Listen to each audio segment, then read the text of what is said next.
Hey everybody, how is it going? It's Alexander Williamson here, and you're watching Fishery. Um, I want to know how everything looks and sounds because we had to set up all sorts of lighting, and the camera's been acting up. I don't know what's going on here. Let's see. Let's clean the lens with the little chamois, little sham wow, little Shazam. All right, so. Let's see who is out there in watching land. I have. All right, looks and sounds good. Right on. Thank you, Linda. Good to see you. I want to pull up something, and then we can talk about nature. And since Wednesday, oh, well, not, yeah, what was it? Wednesday, actually, the solstice occurred, which is the longest day of the year uh, for the northern hemisphere, anyways. And I wanted to talk about, how nature impacts our aquariums today. So whether that's the barometric pressure or the humidity, the time of year, how long the days are, uh, maybe there's other things that you guys can think of. Maybe solar radiation. I don't know. But it there's these different aspects that definitely play a big part in how fish react. I mean, think of dojo loaches. Their nickname is the weather loach. Yeah, uh, but honey, it's okay. Uh, their nickname is the weather loach, but it's because they can react to as little as a bar change in barometric pressure. So if they're in a spot that's really, really consistent, pressure near the equator and whatnot, and like it hasn't had a storm for a while, it's just been sunny days in Hawaii or whatever. Well, when a stormy, cloudy day comes in, literally a millibar change, and they'll all start feeding. Same with like trout and feeding in the mornings and in the evenings. So a lot of this could, could have some impacts on our fish. So I thought it'd be fun to kind of talk about a little bit of it and see what you guys think. But before we do all that, I want to say hi to the folks coming on in. We've got Hove Aquatics. What's up? Chris, hello. Michelle, hello. Ryan, Scotty, Aquati, what's going on? Good to see you. Andy, hello. Good to see you as well. And if you guys need to ask me a question as per normal, just the at sign, at, I don't think I can make it. The at sign, and then fishery. And then I will get to see your words like this on my screen, and all will be right in the universe, except for the fact that my trackpad is acting up on the laptop today. But yes, what's up, Napoleon? Welcome from Georgia. Georgia, the country, or Georgia, the state? I'm going to guess the state, but hello. And then we've got Randy also. Yay, you got the notification. It's funny that you mentioned that, Randy, because that's what I want to show y'all, and especially if you in the replay later too, because you missed a notification. I've been getting told by everybody how bad the system for notifications has gotten, as far as for the different channels. Now, some of you are consistently here, and so I mean, you guys must get them or at least check or have some other sort of alert set up. But I want to share with you guys something, and that is over in my email. So I want to show you guys what a video in my analytics. This is when a video does decent. 45.4% of the views are because it suggested it. That means YouTube put the thumbnail on someone's screen. They had the option of seeing it, and they clicked it. Out of the 12 tiles or however many were present on their screen, they clicked it. How many were from others? Well, usually it's only 2.6%, 2.5, 5%, something like 10, 15% others. And then it's either suggested videos or browsers. So browse means that you type something into the search bar and it queued it up. Like you said, secret history and scuds. or you said how to raise scuds, and then my video comes up because it has the most keywords and views and, as they call it, authority on Google. They either want authority or clickability. Those are the two things that they kind of rate nowadays, according to Google. So that is a video that had 50,000 views in a month, which was great. I have almost 50,000 subscribers now because of you guys. You guys rock. Thank you. And I really do mean that. It's awesome where we're at. It's been a long and steady road to get there, but I want to show you guys. So another video. This one, that one's the same.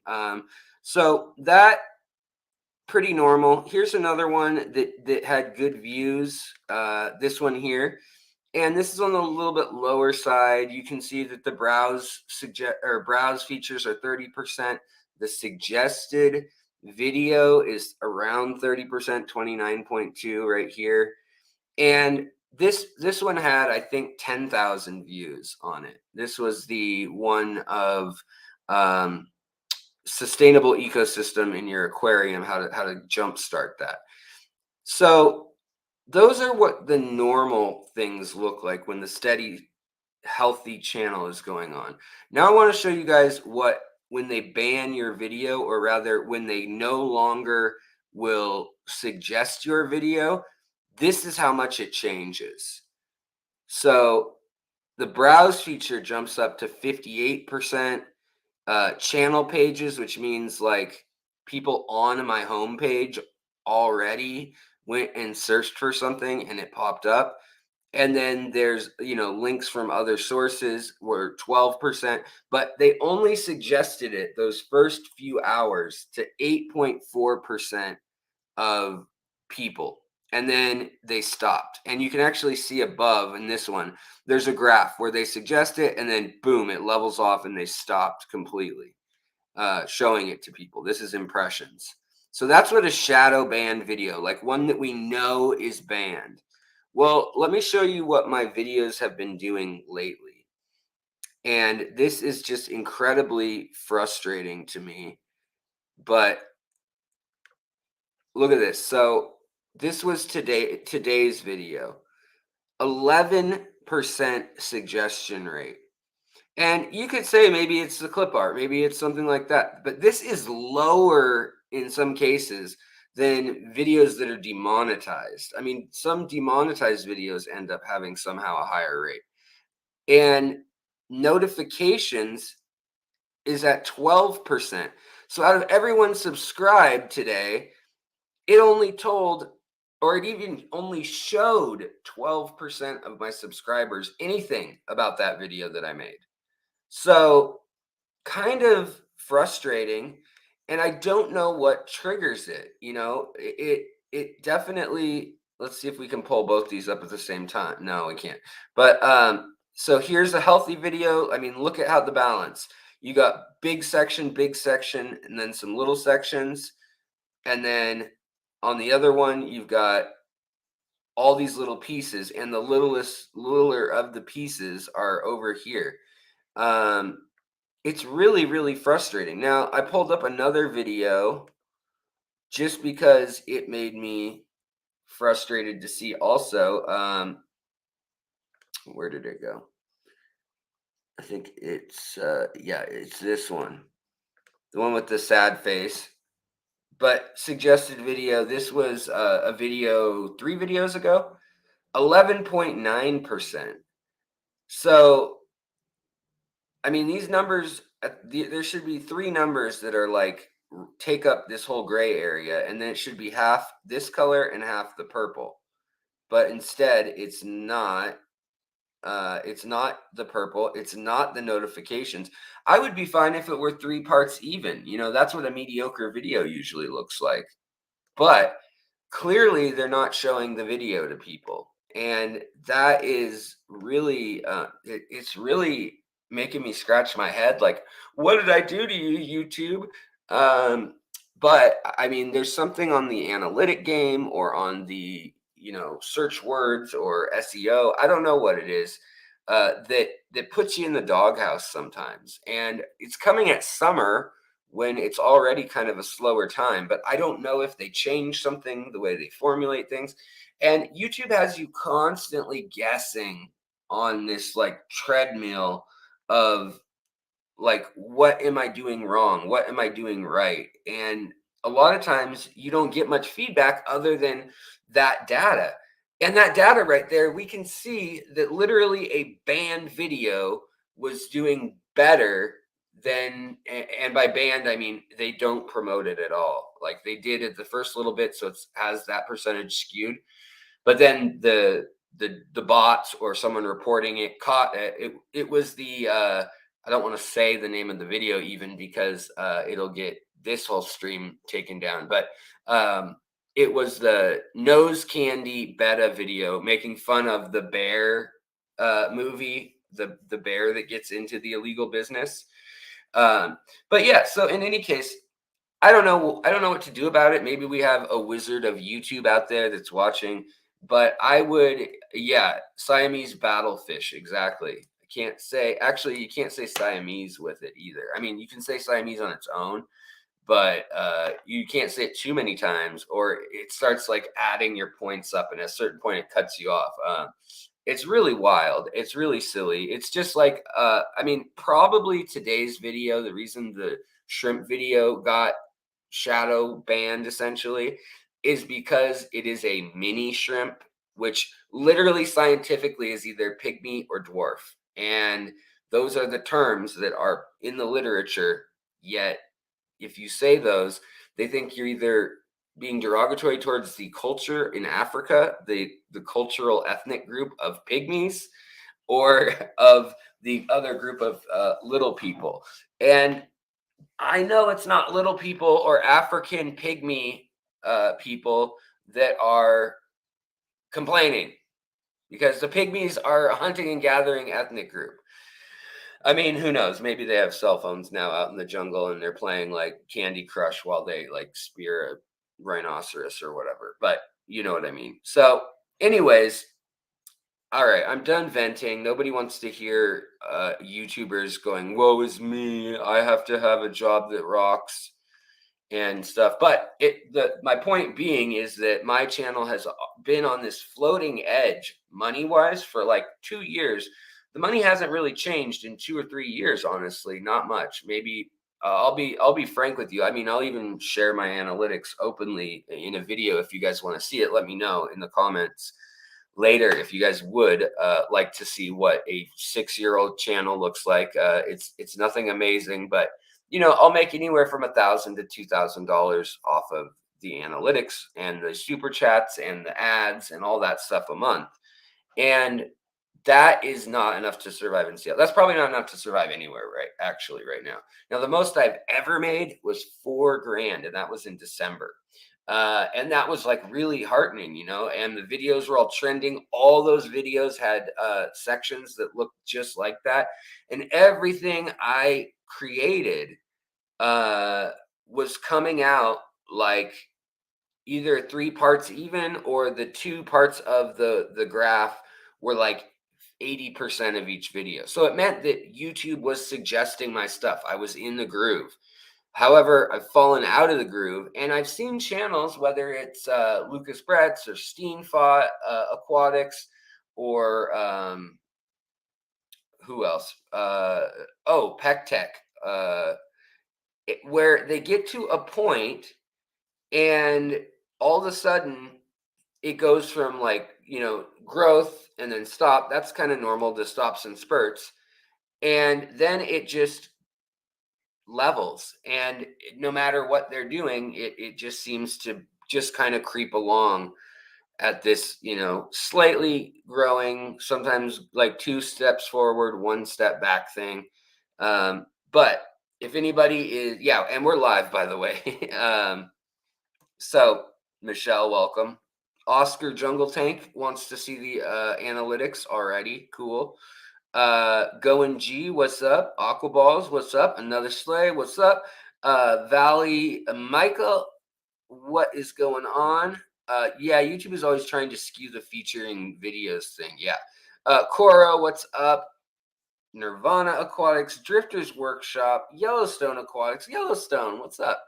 Paul McCarthy, what's going on? Fish Fam, Link, again, great site. I always like to yell that out when I see Matt in here. Scotty, what's going on? Yeah, we got to get to 50K before I throw in the towel, guys. No, it's a little, it's just hard because I commit at least 4 hours every day to trying to respond to comments, answer emails, answer texts, phone calls, all the things related to the channel, networking with other creators and other things, or just like what's sitting near me here. Reading books and highlighting stuff. These are all different video ideas that I've marked up. And I mean, like, it's just it's just frustrating because Andy says, let's see here. What did you say, Andy? I liked this point. Speaking as someone who goes to your channel to see if anything's posted because I don't always get notifications, if you're good, people will seek your content. I agree. And that's what you guys have done. That's how you're here, a lot of you.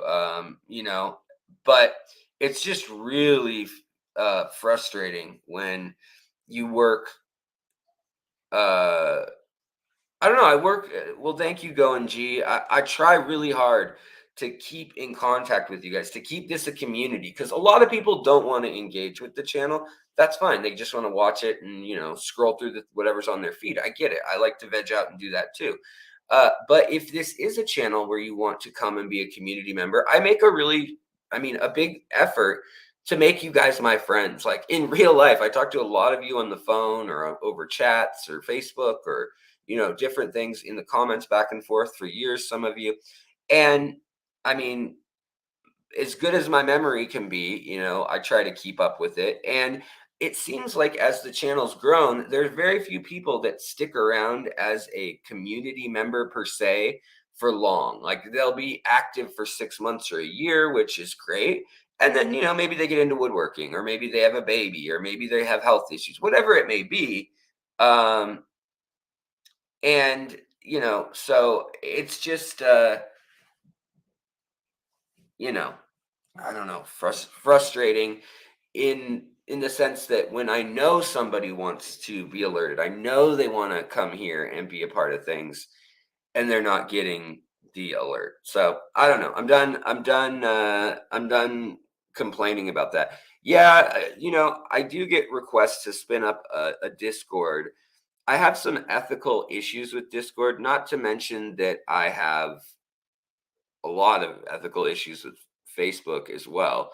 But Facebook just was the easiest. It already existed, like I had it set up, whatever, 5 years ago, 6 years ago. So yeah. Yeah, Nirvana Aquatics also. Yeah, I feel like you've been here for years at this point, even before you were Nirvana Aquatics. Yeah. Well, and your stuff on social media, I've been watching your posts for quite a while too. Your scaping is, phenomenal stuff. So I always love having you here. Mental health issues. I tend to lose interest when depression. Yeah, definitely. I get the same thing, or I watch different things. There's the thing that is really frustrating. Yeah, Drifters Workshop. We have a Facebook group. There's some people that are pretty active in there. I mean, it's not going to be like Father Fish's Discord where you got people doing research. And the thing is, I don't know how to accredit or vet people in a fair way. And he allows anybody to come in and he gives them moderator control, which it is a cool idea on the face of it. He's going to notice, though, now that his channel jumped from 20,000 to 50,000 subscribers in 3 months. He's going to see that there's a tipping point somewhere right around that 20,000 mark, when all of a sudden you go from having a core engaged group of people that are active and they have opinions and they want to talk about fish stuff, stay on topic, whatever it may be. And the people who want to like put memes about religion, or who think about like chemtrails, or like whatever it may be, they just go off on these tangents. And they may be the ones that are most proactive in helping work on things and put things together and like holding it together, but mark my words, that'll happen if it hasn't already. I haven't really spent time over there lately, but yeah. All right. Well, like I said, nobody wants to hear me griping and moaning about woe is me, because that's not how I want it to be. But oh, and how do you email me? Let me tell you, you email me, Randy, by emailing me at my name, which is Alexander J. Williamson at gmail.com. Put that in the chat. Let's see here. Did it go through? So, Asya, how's it going? Good to see you. So, right there's the email. Alexander J is in Jet Williamson. I got it when the name still existed on Google, Gmail, probably 20 years ago. I don't know. At this one, I'd be like Alexander J Williamson 39 15 42 or something, right? Or 124 AJ Alexander J Williamson. Ruse, welcome. I am a YouTube editor, but I can help you for sure if you want to talk sometime. What's the best way to talk? If you shoot me an email, we can either text or we can message. Facebook's a good way to get a hold of me, honestly. If you just send me a message on Facebook, that works pretty well usually too. Instagram is the worst way to get a hold of me. That's what I'm going to say about that. Or TikTok, or what's the other one? Walkie talk? No, not walkie talk. What? Telegraph is. Man, I sound like a boomer, guys. Anyways, the other one that everyone was doing for a while, and I feel like it's not around anymore. There's TikTok, and then there's, what was the other one? It doesn't matter because I'm not doing it. I'm an old grumpy man, and I'm gonna stick with the sources that I've got right now. But even today on the live stream, we got 63 folks in here. I want to welcome you all. Nancy B in Tennessee, Scotty, what's going on? Michelle, what's up? Yeah, there's a Facebook group for fishery. Well, it's for secret history living in your aquarium, but I haven't decided if I'm going to change the name all the way, because all Snapchat. Thank you. That's what it was. Snapchat. You got it, Oscar Jungle Tank. And to God be the glory. Yeah, I don't do Facebook or anything like that. Yeah, I get it. That's fine. That's why I try to interact with your comments and have these live streams. I try to do it twice a week, as long as something doesn't pop up. But it's just, yeah, it's interesting to see those trends in the analytics. And I wanted to share them with you guys just so you, Michelle, it's just, yeah, the secret history living in your aquarium, or your aquarium secret history might be what it's called. It's linked to me, my name, and there have been lots of links in video descriptions. If you guys go to the description that has all the text in it in the videos, there's a lot of links in there. I don't know that I've put the Facebook group in there recently, because actually what happened was I noticed it doesn't want me redirecting to another social media. So my Instagram and my Facebook, Instagram I'm not very active on, but the Facebook, it does not like that, or Twitter or anything. It does not like you directing people off of the YouTube platform. So that's why I haven't put that link in the description of a lot of videos.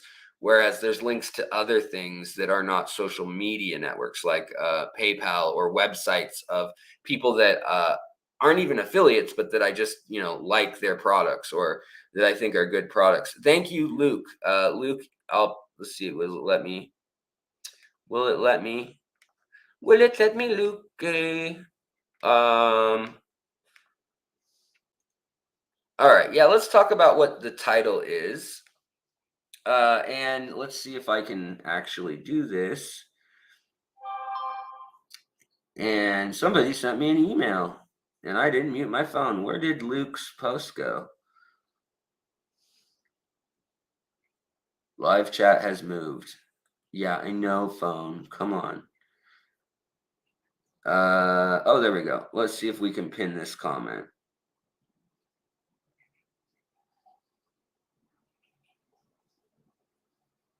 Really? And now, I mean, really, guys? I mean, really? You're not, this thing's not going to let me pin oh, wait. Pin message, finally. Jeez. There we go. All right, it's pinned now. The Facebook group is pinned. We should be good to go.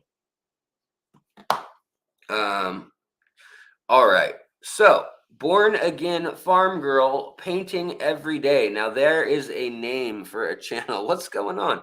RO water, reverse osmosis. So, RO water is for folks who have a bunch of heavy metals or bacteria or whatever it may be, things, chemicals, elements in your water that you want to get rid of. So what it does is it evaporates the water basically by putting it in a no pressure vacuum, and then that makes the boiling temperature occur at room temperature or less, and it will boil off in the pressure tube and come off just like a still, just like when you make distilled spirits, and then it will drip off just like when you're distilling something with heat, and it's then goes through a membrane, a reverse osmosis membrane, and there's that, and then there's also there's other variations on it. There's charcoal filters. There's more filtration you can put through it. You can do it several times, and then you build up a reserve,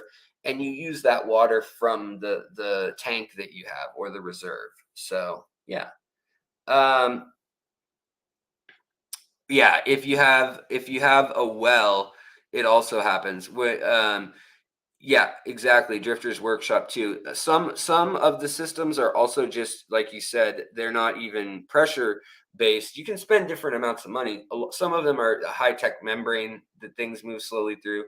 Um, some of them are a tube that has all the air sucked out of it essentially, and a water one way seal, and it causes it to percolate off essentially. Um, and a lot of them do waste a lot of water, and that's something else that we should talk about with temperature and aquariums in summer. You know, one thing is that the RO people, you a lot of times have to use more water because you're getting evaporation, and in the summer you get more evaporation, so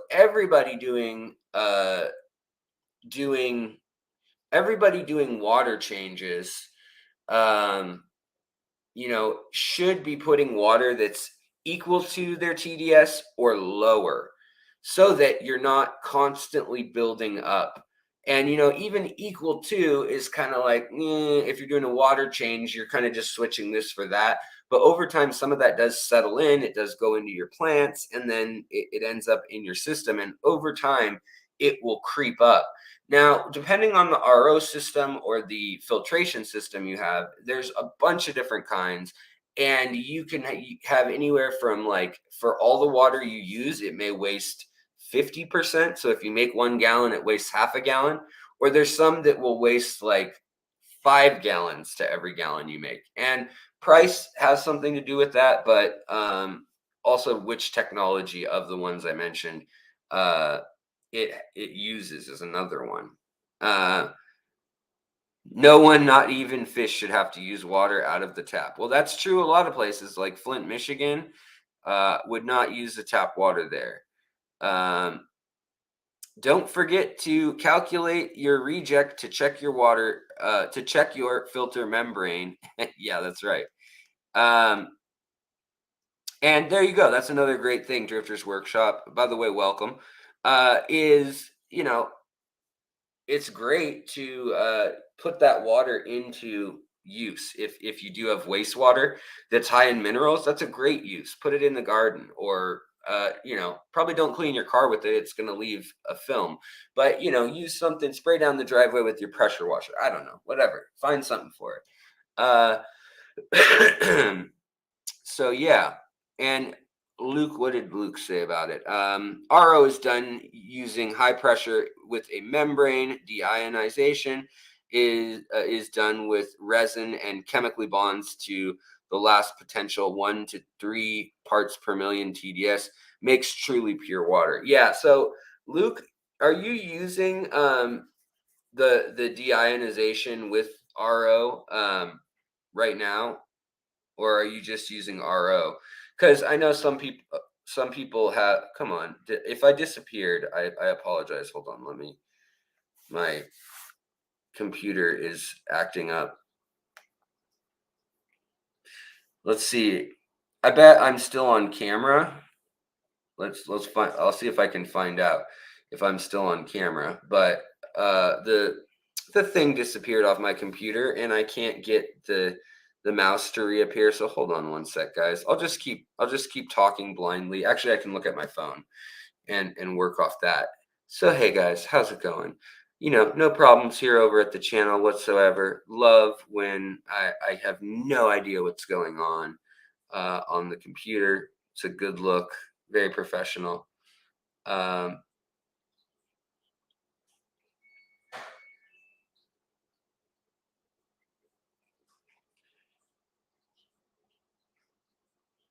Coro says, thanks, Luke. I see people misexplain RODI thing and distill all the time.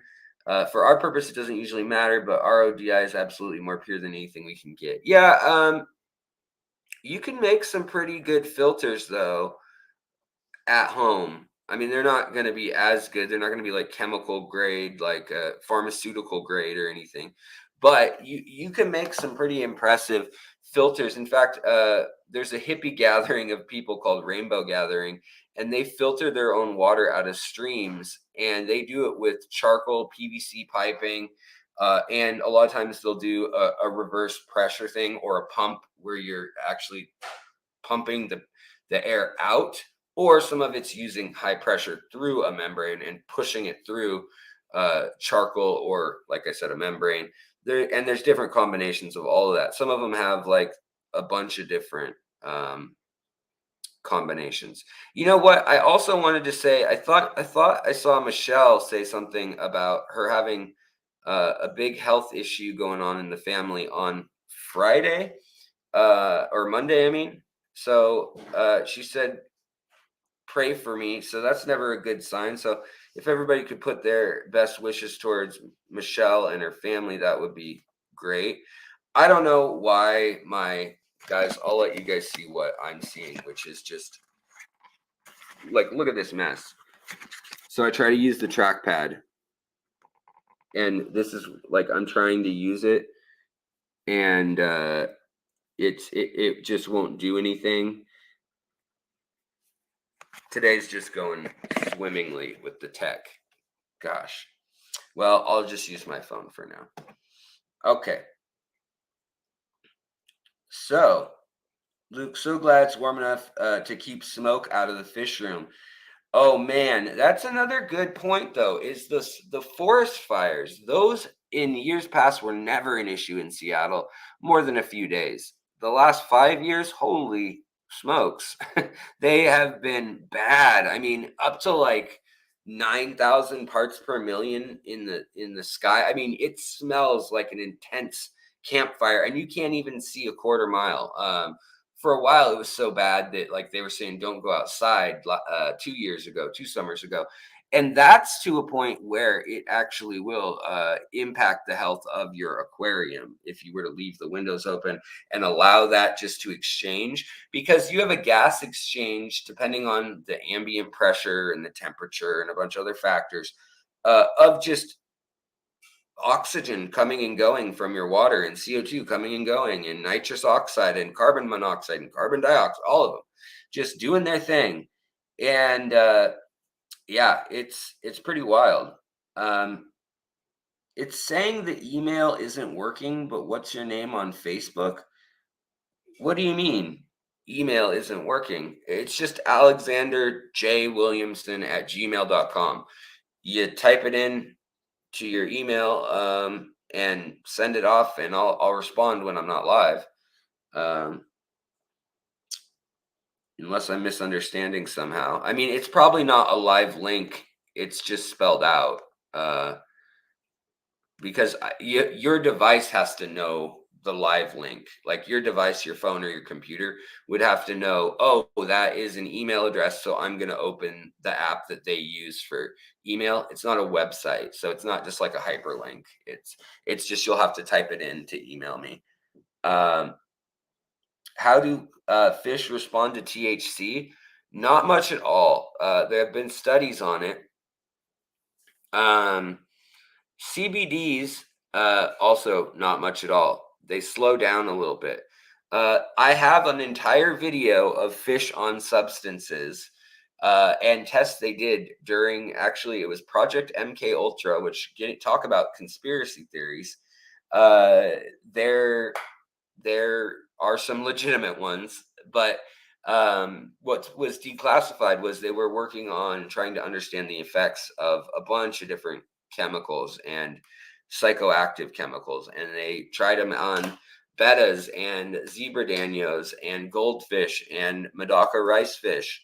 And man, the bettas, they because they were known to be fish that were aggressive towards one another, they would see if they could create a super warrior fish with a certain chemical. And most of the time, other than a few chemicals that made them just hallucinate and things, and like caffeine and nicotine, things like that, which become toxic very quickly to them.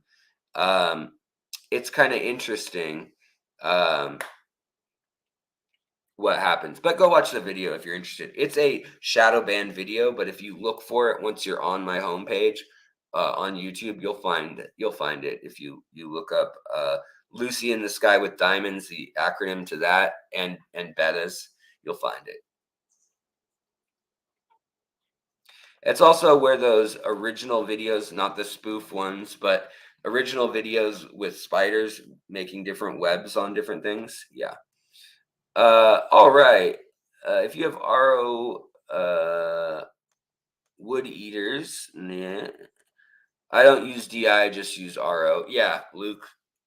Well, if RO is good enough for Luke, it's good enough for everyone. That's what I will say. Let me get to the bottom of the chat. Finally, my mouse is working again. So yeah, the other way, Fishery, if you were going to build a filter for your tap water piece by piece, how would you prioritize the different parts?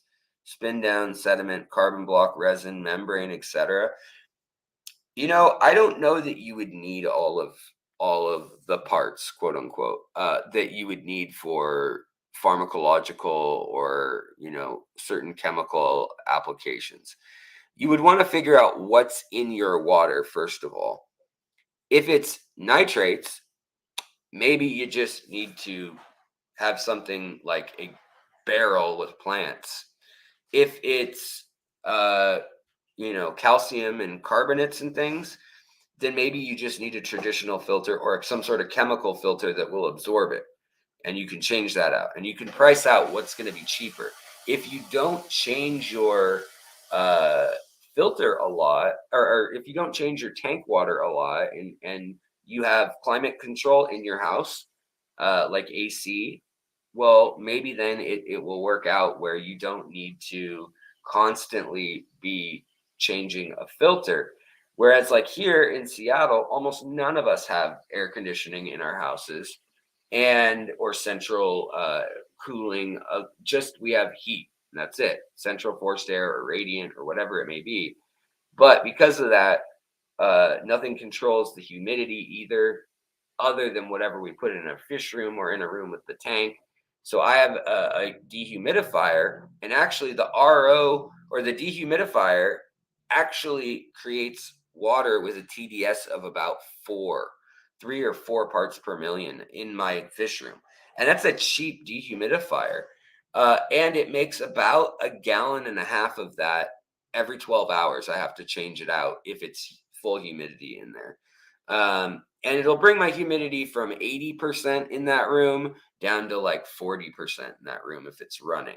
And that's one room. Now I could put a bunch of tops on my tanks, but I actually like the impacts of having the weather impacting my fish room. I actually leave the window open a crack just so that pressure can change. And so you'll never see my fish room door slamming shut. Like, when you open the front door and the back door's been open and all of a sudden the house pressure equalizes, or there's a difference in the front and the back in temperature, one of those situations. Jeff Kane, what's going on? Dave, what's going on? Uh, let's see who else dropped in. Shady Grady, what's up, man? Uh, and let's see here.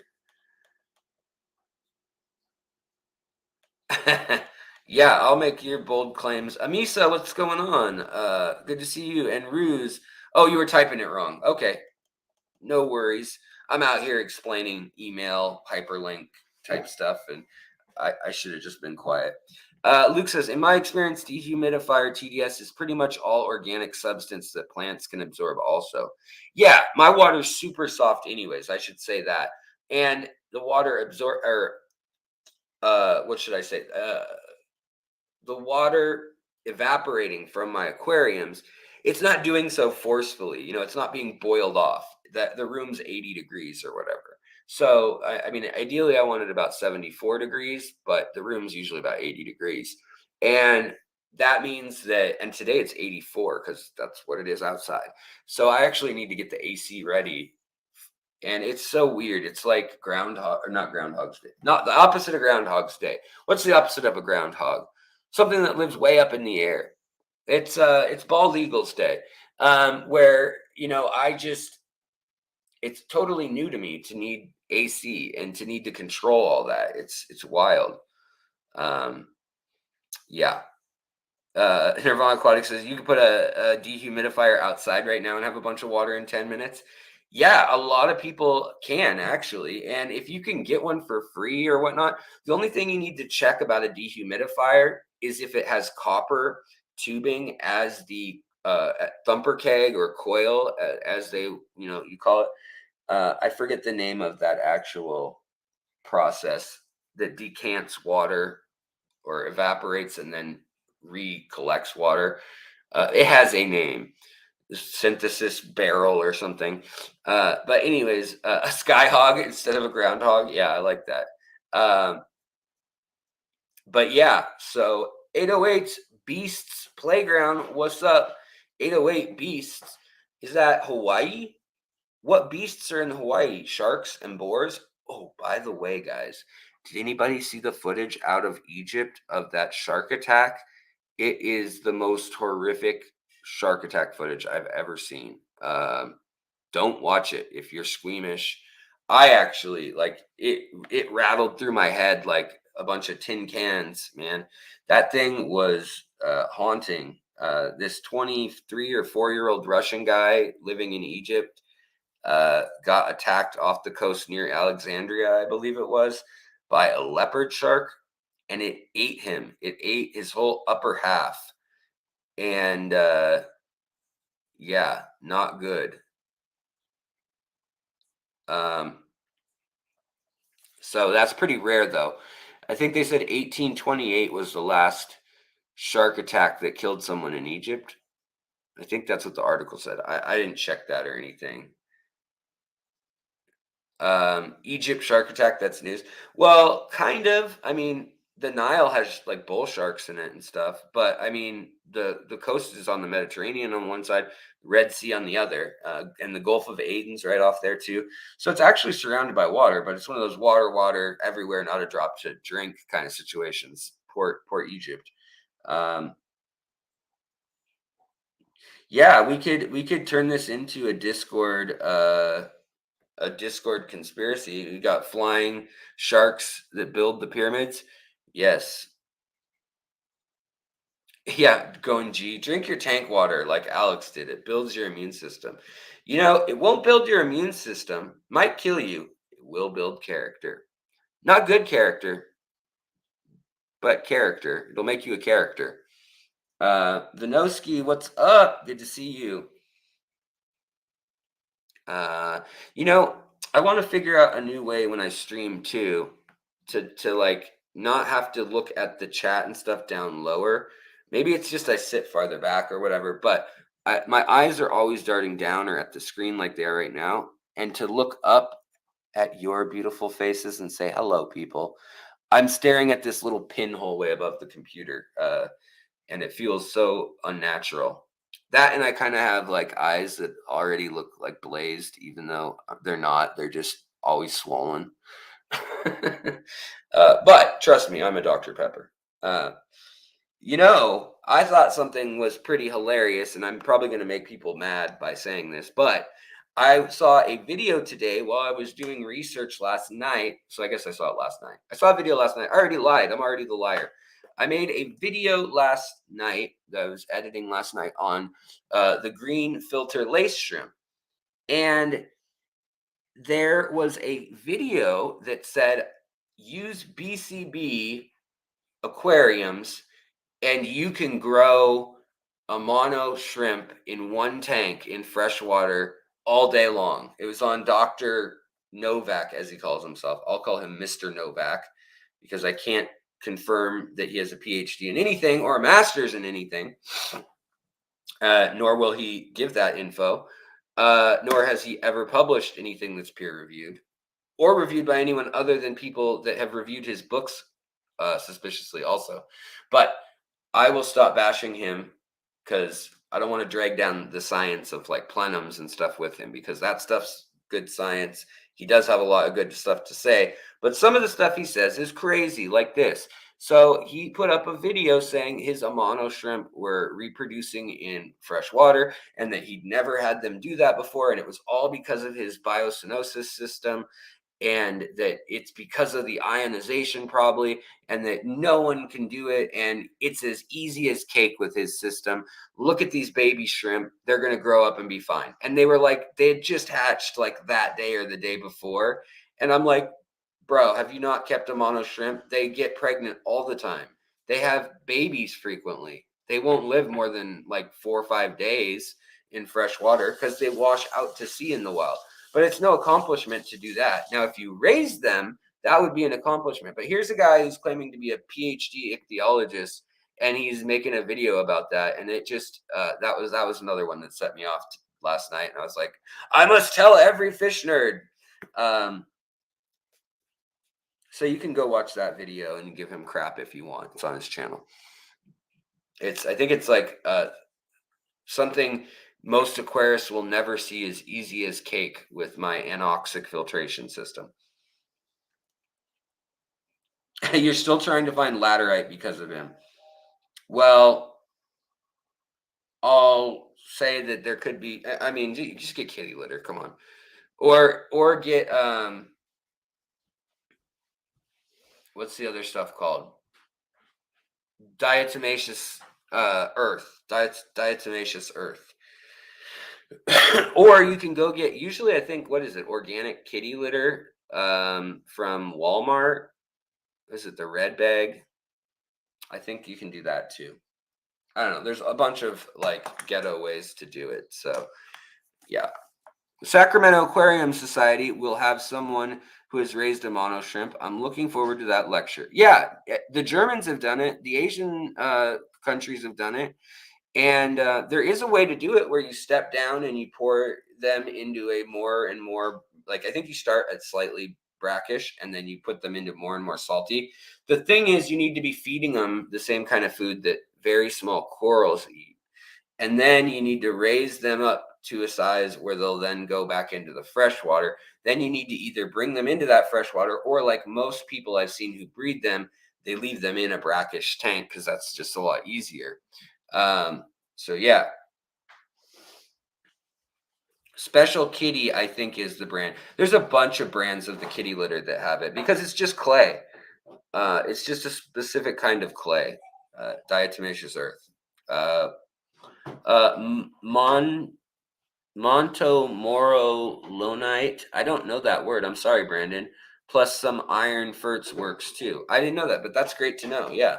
So there's lots of ways to do it. Shady Greedy says, Alex, I need to reseal a bunch of 20-gallon tanks. Do you know how many cartridges it takes per tank on average?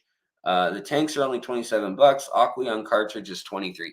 I don't always, the Aqueon cartridges are usually way overpriced at fish stores and stuff. If you can get like boat silicone, I mean, I'd probably feel safest with, animal approved silicone from a place like that. But if you can get something else uh, that is medical grade or human safe silicone, um, you could probably use that cheaper. I've seen people with like big old caulking gun tubes full of silicone that's not that expensive. That's if you really want to go to town doing it. But I don't like doing it just because I don't like resealing tanks. I don't want to have to think about it. Sometimes they do a cruddy job with what they do already, the way they come, the like dollar per gallon tanks, especially since they moved some of the production line stuff to Mexico. I've noticed that stuff not the best. The Chinese ones were actually better, which kind of surprised me. But it's been a while since they were making them over there. They've been shipping the glass from there and making them in Mexico now for a while, I believe. And then some are still in the U.S. Like the little 2.5 gallons, they're more expensive still because they're still done here. But they're done real slapdash. But I don't worry about 2 gallons, whatever. Kitty litter is baked bentonite clay. I tried to find plain unscented kitty litter for my outdoor container pond. Couldn't find it. All they have was additives. That's interesting. I wonder where you're living at. There might be another product too, like something like safety sorb, or I mean, you got to get creative with it because when they sell it to us for the aquarium hobby, man, they really give it to us. They jack the price up, and we just get screwed on the price. Uh, but when it is something for like industrial use, it's cheaper than dirt. So yeah. Uh, I'm not sure if zeolite would work either. I don't know what the definition of zeolite is. Like what all would need to be in order for it to be called that, or if there are other things that masquerade as that. And that's the problem with sometimes calling some, like even saying diatomaceous earth. Like there are things that people sell that are like a mix or a similar clay, and it's for some use that's not for the chemical properties so much as the physical attributes of the thing. And that's where sometimes you do want the thing that's for aquarium brands. Exactly. Um, let's see here. Safety Zorb is like $5 for a 40-pound bag. Yeah, and that's one that will absorb a lot of stuff. Like a lot of people will charge that with their fertilizers and then use it as a substrate and then cap it. Um, it's been fun. I've played with it a bit. But yes, I agree, Nirvana Aquatics, but the loading process takes some time and it's kind of annoying. And yeah, I agree. Uh, Sarah Shell or Sarah's Hell? Which one is it? Just started watching your channel recently. I learned so much. Just want to say thank you. Well, thank you, and thank you for coming to the live stream. We try to do it on Tuesdays and Fridays around that 4:30. Sometimes it ends up being 5:30. Whenever I get home, get free. If I'm just working on videos all day and around, it'll be at 4 o'clock on those days. Uh, and it used to be more consistent, but lately I've been picking up side tasks or traveling, or I've got side quests in life. you know gotta gotta just do what I do when I can do it. Yes, Luke. Jason at Redfish Bluefish had a problem with the tanks that had safety zorb. Yeah, and I don't remember what it was because he was the one on his channel who was like espousing the virtues of it for a while. So I don't know what happened, if it crashed or if it like saturated and then like discharged it somehow, or if some ionizing thing happened. I don't know enough. But that's why I'm not recommending any of that in this stream. And we haven't really accomplished any of what I set out to accomplish in this stream, other than saying, hey, look at how the temperature and the evaporation and stuff seems to um, affect our aquariums. But yeah. Muppet, thank you very kindly. I think we're gonna wind down here soon. My wife and I are gonna try to catch the sunset, maybe get some food. Haven't eaten yet today myself, that's for sure. Um, maybe discus fish disease increase in summer. I don't know. Oh, discuss. I'm so used to discus when we're talking about fish. You've got the two S's. Yeah, fish disease. Fish disease goes up. The warmer the water is, the warmer the metabolism of everything is in the micro biome, as well as in your cold-blooded creatures.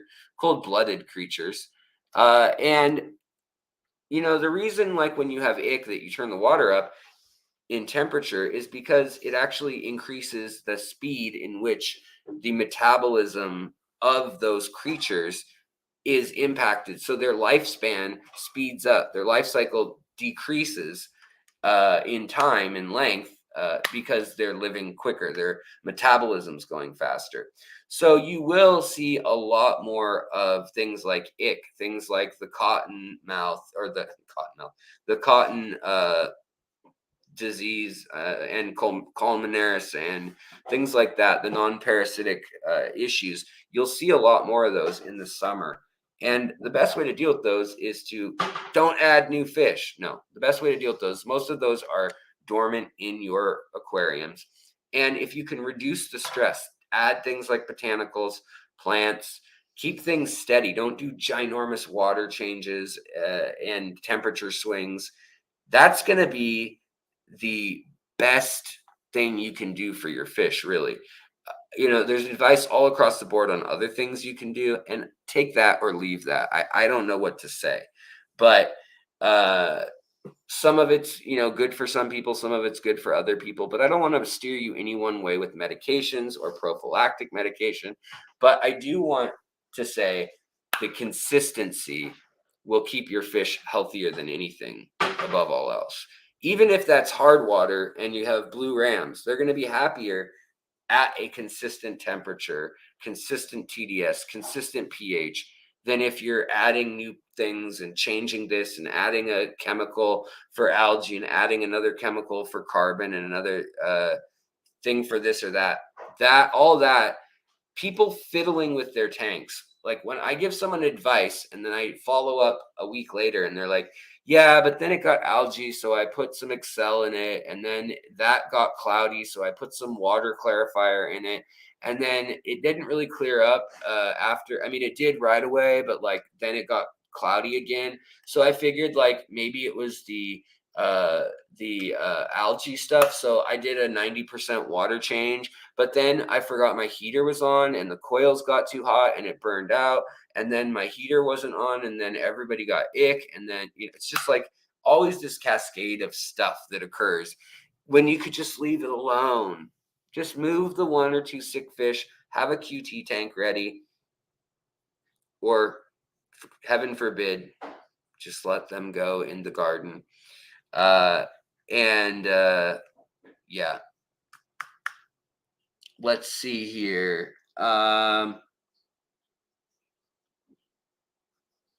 What did we see? Oh, welcome, Chance Larson. Welcome. I think weren't you a member? Maybe your membership lapsed. But thank you and welcome. And just a reminder, if you do want to be a member, no pressure, but the community tab where I post any interesting stuff I find, updates, polls, things like that for members and for everyone. But for members, there's more stuff. There will be an extra 150, 160 episodes that are all like 7 to 15 minutes long of the Fishery podcast originally. All those are open now to anybody who's a member for $1.99. So you can put that playlist on and it's all audio based.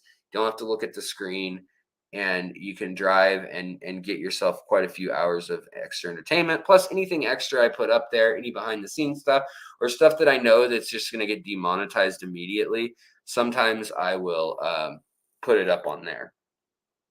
But thank you, Chance. I appreciate that, my friend. And all of you who are members in here, Nirvana Aquatics, Jeff Kane, a lot of you folks in here. Andy, of course. Thank you. Morwena. Uh, Chia Pet, what's going on? Shady Grady, Going G, all y'all. Thank you so much for being members. It really means a lot to me. It makes a big difference, especially if you weren't here and you watch the beginning of the stream and you see the shadow ban as it is essentially. Oh, Chance, that's very nice of you, man. Thank you kindly. I was a member, definitely lapsed. Keep doing what you're doing. It's much appreciated. I'm going to keep doing what I'm doing. The main thing is I just hope that it can come in and cover like the bare necessities and that I don't have to work more than 20 or 30 hours on other projects, because then it becomes like I end up spending 10 hours to track down these, man, my eyes itchy tonight, to track down these other projects, and then I spend the time doing those and this, and then I spend time complaining about it, talking to my wife about it, whatever. And it ends up that my actual time is used up way more than if I just had to do the one thing. Welcome, Drifters Workshop, man. Thank you. Welcome to membership. Check out the community tab. I think you will find it interesting if you scroll back in time. A lot of the fishery episodes. I wonder if if this dive in the fact that it's not alerting any of y'all about my content. Well, not all of y'all, but a lot of you. It's only alerting 8% of my subscribers to the fact that the videos even in existence each day on their screen of 12 thumbnails. That's how bad it is right now, the last few videos. But I will just keep going because that's what I always do here. And I love it because you guys are here, you loyal friends and few who come through. Really do appreciate you guys being here and consistently being here. Linda, thank you so much for the super chat and thumbs up. Really do appreciate that as well. Guys, like I said, I gotta spend some time with my wife. I've got to. I want to spend some time with my wife. Drifters Workshop, welcome though. Yeah, I'm gonna Amisa, thank you again for being a member. Thank all you members. Thank all you watchers, all you commenters, sharers. You guys are worth. You guys are helping just as much as members. So I appreciate it all. But yeah, hey honey, come here. Yes. Why? Because I want you to say hi to the peoples.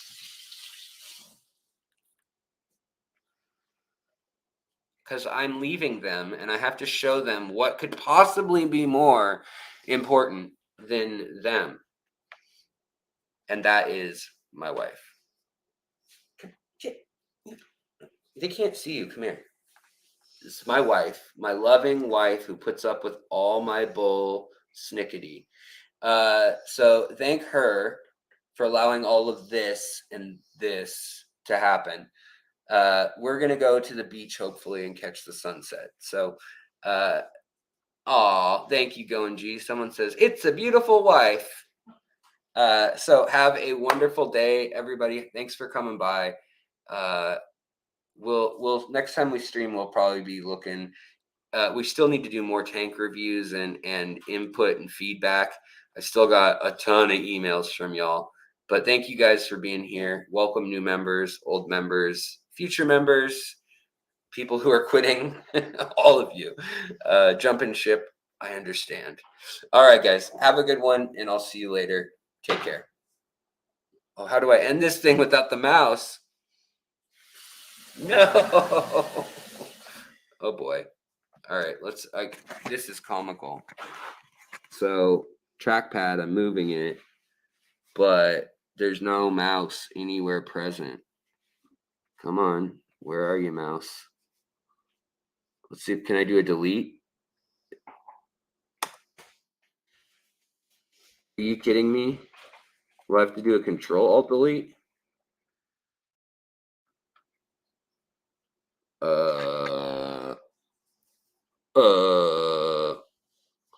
Well, I could probably just close this. Let's just close this. Escape nor delete work.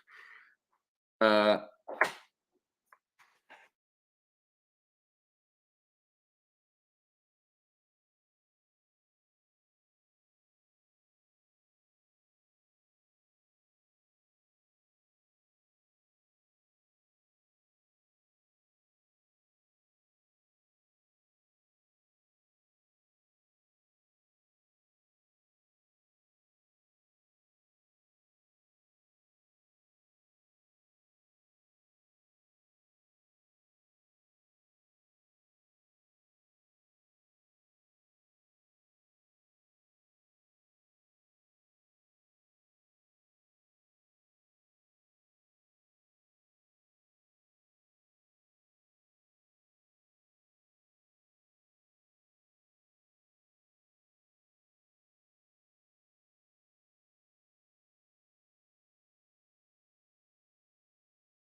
oh, and